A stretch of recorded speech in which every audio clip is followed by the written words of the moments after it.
श्री गुरुदेव दत्त. दत्तगुरूंची जन्मकथा. मार्गशीर्ष पौर्णिमेच्या दिवशी मृग नक्षत्रावर सायंकाळी दत्ताचा जन्म झाला, म्हणून त्या दिवशी दत्ताचा जन्मोत्सव साजरा केला जातो. श्री दत्त अवताराचा उगम आणि प्रवास अद्भुत आहे. जाणून घ्या दत्तांची जन्मकथा. श्री गुरुदेव दत्त. अत्रि मुनीची पत्नी अनुसूया ही अत्यंत पतिव्रता व साध्वी स्त्री होती. ती आश्रमात पतीच्या सानिध्यात राहून पतीची उत्तम प्रकारे सेवा करीत असे. तसेच आश्रमात येणाऱ्या प्रत्येक अतिथींचे मोठ्या प्रेमाने व आदराने स्वागत करी. वेळोवेळी आलेला पाहुणा अनुसूयेच्या आश्रमातून कधी उपाशी पोटी गेला नाही किंवा खाली हाताने गेला नाही. तिचा हा आचार पाहून प्रत्यक्ष सूर्यदेव सुद्धा तिच्या पुढे शीतल होई, पवन तिच्या पुढे नम्र होई, एवढा तिच्या पतिव्रतेचा प्रभाव होता. पतीबद्दल तिच्या ठायी असलेली अनन्य भक्ती व लोकांबद्दल असलेला आत्यंतिक आदर यामुळे तिचे नाव साध्वी व पतिव्रता स्त्री म्हणून सर्वतोमुखी झाले. ही वार्ता अर्थात नारद मुनीच्या सुद्धा कानावर पडली. त्यांनी ही वार्ता वैकुंठाला जाऊन ब्रह्मा विष्णू महेश यांच्या पत्नी सावित्री, लक्ष्मी, पार्वती यांना सांगितली. तेव्हा साहजिकच त्यांना या अनुसूयेबद्दल मत्सर वाटू लागला. ही अनुसूया यह किंचित मानव व आपण देवी. तेव्हा या अनुसूये वर्चस्व आपणावर उपयोगी नाही. तेव्हा हिचे सत्व हरण करावे असा त्यांच्या मनात विचार आला आणि हा विचार त्यांनी आपापल्या पतींजवळ बोलून दाखविला. त्रयमूर्ती म्हणजेच ब्रह्मा विष्णू महेश संतप्त झाले आणि म्हणाले, ती पतिव्रता कशी आहे ते आम्ही पाहतो व तिचा व्रतभंग आम्ही जरूर करतो. अशी प्रतिज्ञा करून त्या तिघांनी ब्राह्मणाची रूपे घेतली. शुभ्र धोतर, अंगावर रेशमी उपरणे, यज्ञोपवीत आणि हातात कमंडलू अशा रूपात ते तिघे अत्रि मुनींच्या आश्रमात आले. भर दुपारची वेळ होती. अशा वेळी आपल्या आश्रमात आलेले ब्राह्मण अतिथी पाहून अनुसूयेने त्यांना मोठ्या आदराने बसावयास आसन दिले.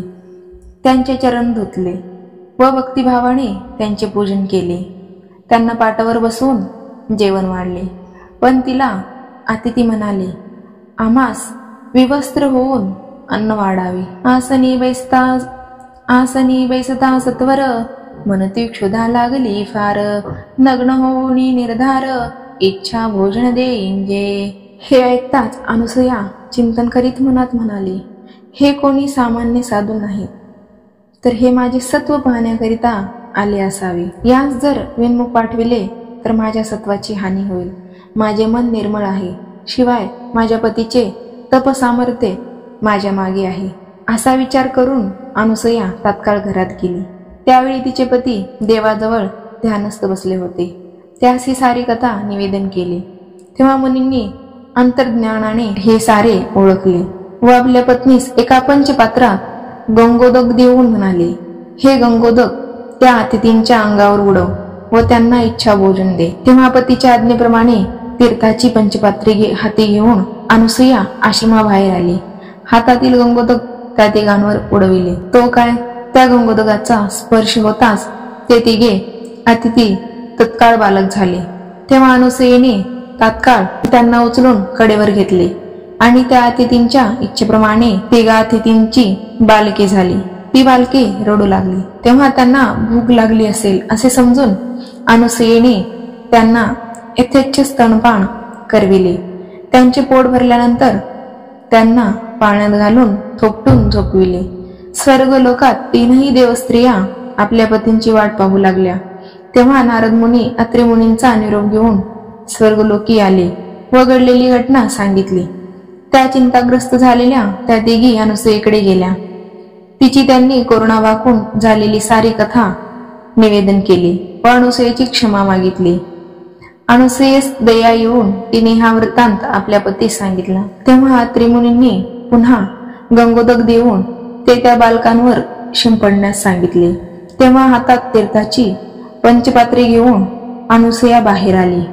त्या बालकांवर गंगोदक शिंपडले. तेव्हा ती बालके पूर्वता देवस्वरूप झाले. ब्रह्मा विष्णू महेश इतक्यात मुनी बाहेर आले. त्यांनी देवांना साष्टांग नमस्कार घातला. विष्णू, शंकर, ब्रह्मदेव प्रसन्न झाले व म्हणाले, हे अनुसूये, आम्ही तुझवर प्रसन्न झालो आहोत. इच्छित वर माग. तेव्हा अनुसूयेने तिघे बालक ब्रह्मा, विष्णू, महेश माझ्या घरी 3 मूर्ती एक रूप होऊन पुत्राप्रमाणे राहू देत असा वर मागितला.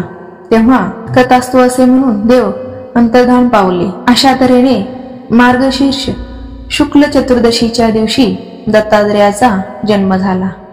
3 शिरे 6 हात आणि तेजस्वी अंगकांतीचे ते बालक पाहून सती अनुसूयेला अत्यानंद झाला. ती पतिव्रता स्त्री खरोखर धन्य होय.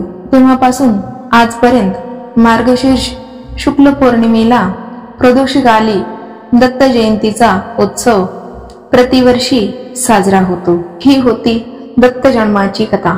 व्हिडिओ आवडला असेल तर व्हिडिओला लाईक करा. चॅनलला सबस्क्राईब करायला विसरू नका.